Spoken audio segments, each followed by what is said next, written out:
Shalom. Cette semaine, nous allons lire la paracha Shelach Lecha.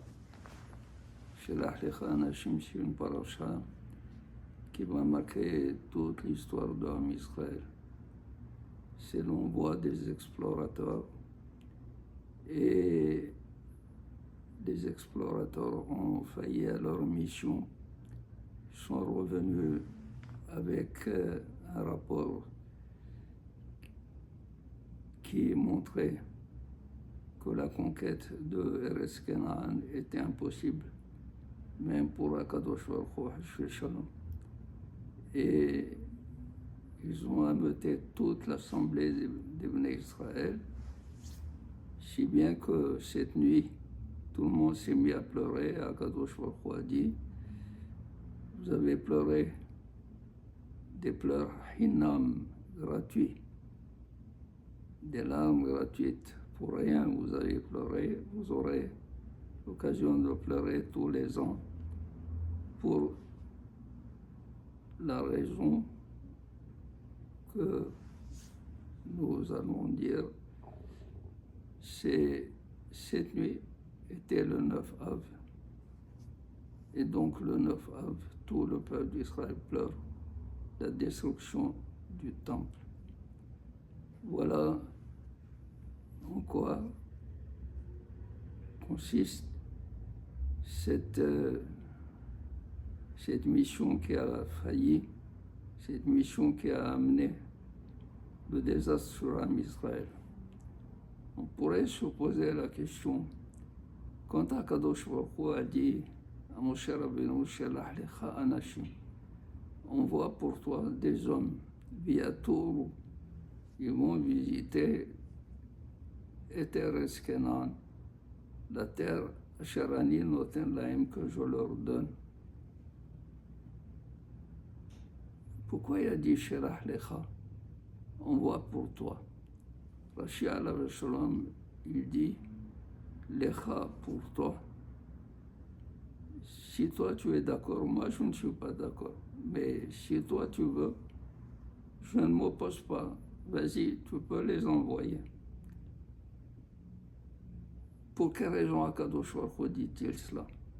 Ça veut dire qu'il savait que cette mission n'est pas une mission qui va réussir, dans ce sens que il savait dans quel but les Bnei Israël demandaient à explorer le pays.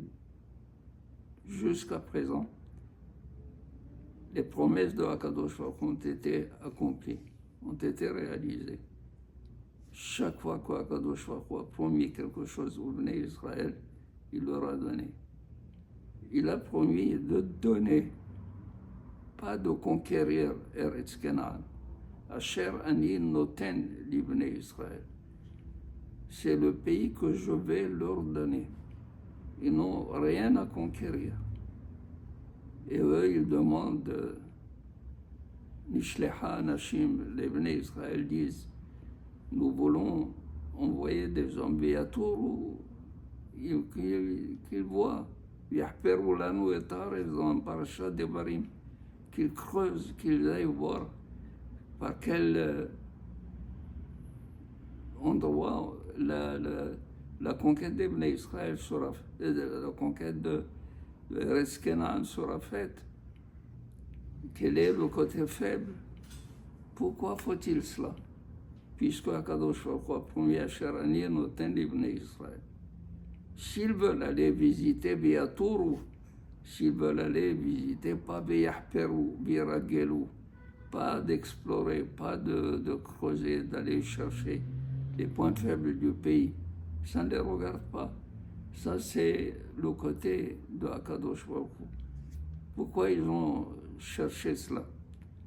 Alors Akadosh Baruch Hu a compris que les Bnei Israël cherchaient des prétextes, peut-être pour ne pas monter en Eretz Israël. Peut-être cherchait-il des défauts dans Eretz Israël pour contester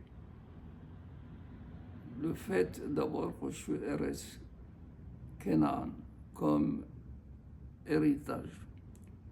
C'est pour cela que Akadosh Baruch Hu dit, Shelach Lecha, toi, pour toi. Moi, je ne suis pas d'accord parce que je sais que le but de leur exploration est de dire le mal d'Eretz Israël. Mais nous pouvons dire, ce Shelach Lecha, quand il dit à Moshe Rabbeinu, envoie-toi, les Hachamim disent que un shaliach, un messager, il fait hazaka, c'est une présomption qu'un shaliach fait la mission qu'on lui a confiée de faire. Et c'est l'envoyeur qui détermine dans quelle mesure la mission doit être faite. Quand Akadosh Baruch Hu a entendu, tel que c'est rapporté dans Parashat Devarim et dans Parashat Vayet Hanan, V'yahperu lanu v'tikrebu elay kullechem, vous êtes venus tout le peuple, n'est-ce pas, d'une manière informe, d'une manière désordonnée, et vous avez réclamé Nishiltecha Nashim v'yahperu lanu et haaretz. Akadosh Baruch Hu, il a compris, si les envoyeurs, si ceux qui envoient en mission les Meraglim sont les Bnei Israël, du fait que les Bnei Israël ont dans l'esprit de contester ce que Akadosh Baruch Hu a promis pour Am Israël, donc ça va déterminer la mission des explorateurs. Et nous pouvons comprendre pourquoi les explorateurs ont changé, puisque dans la Torah on dit Kulam Anashim, c'est-à-dire Kulam Tzadikim, ils étaient Tzadikim. Qu'est-ce qu'ils ont fait pour se transformer en Rechaim? Eh bien, parce que les envoyeurs, au début, étaient les Bnei Israël. Akadosh Baruch Hu a dit à Moshe, je ne suis pas d'accord à ce que les envoyeurs soient les Bnei Israël. Et là, Shelach Lecha, toi, tu seras l'envoyeur. C'est toi qui les envoies. Et puisque toi, tu es tzaddik, peut-être tu vas influencer quelque peu la mission pour qu'elle ne soit pas complètement faillie, pour qu'elle ne soit pas complètement gâchée. Et nous avons vu, il y a eu 10 qui sont devenus des Rechaim et 2 sont restés tzadikim conformes à l'envoi que Moshe, et c'est Joshua et Caleb ben Yefunne. Orachaim Akadosh il dit Shelach Lecha Anashim. Comme on a dit dans Lech Lecha, Rachid dit Lecha pour ton bien. Il dit à Kadosh Baruch Hu à Moshe, Shelach Lecha, envoie pour ton bien. Quel est le bien de Moshe? Parce que à cause de cet envoi qui a échoué, à cause de cette mission qui a échoué, l'échec de la mission a causé le fait que les Bnei Israël vont être 40 années dans le désert. Et s'ils vont être 40 années dans le désert, c'est Moshe Rabbeinu qui va rester le chef des Bnei Israël. Alors que s'ils étaient entrés tout de suite en Eretz Israël, la mission de Moshe aurait été accomplie, Moshe aurait disparu, et les Bnei Israël auraient perdu Moshe. Et voilà Lecha la'ana'atcha pour ton bien, toi, Moshe Rabbeinu.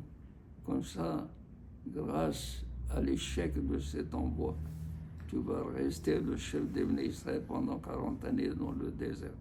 C'est où la'ana'atcha. Donc, Shelach Lecha, toi, c'est l'envoyeur et non pas eux. Lecha la'ana'atcha. Et comme on a vu, cet envoi, ces explorateurs ont échoué dans leur mission. Ils ont causé un drame pour Am Israël, le drame, la tragédie, c'est que tous les ans, nous pleurons cette destruction du temps. Yeratzon qu'Akadosh Baruch Hu nous ramène à notre terre et construise le temple. Amen. Shabbat Shalom.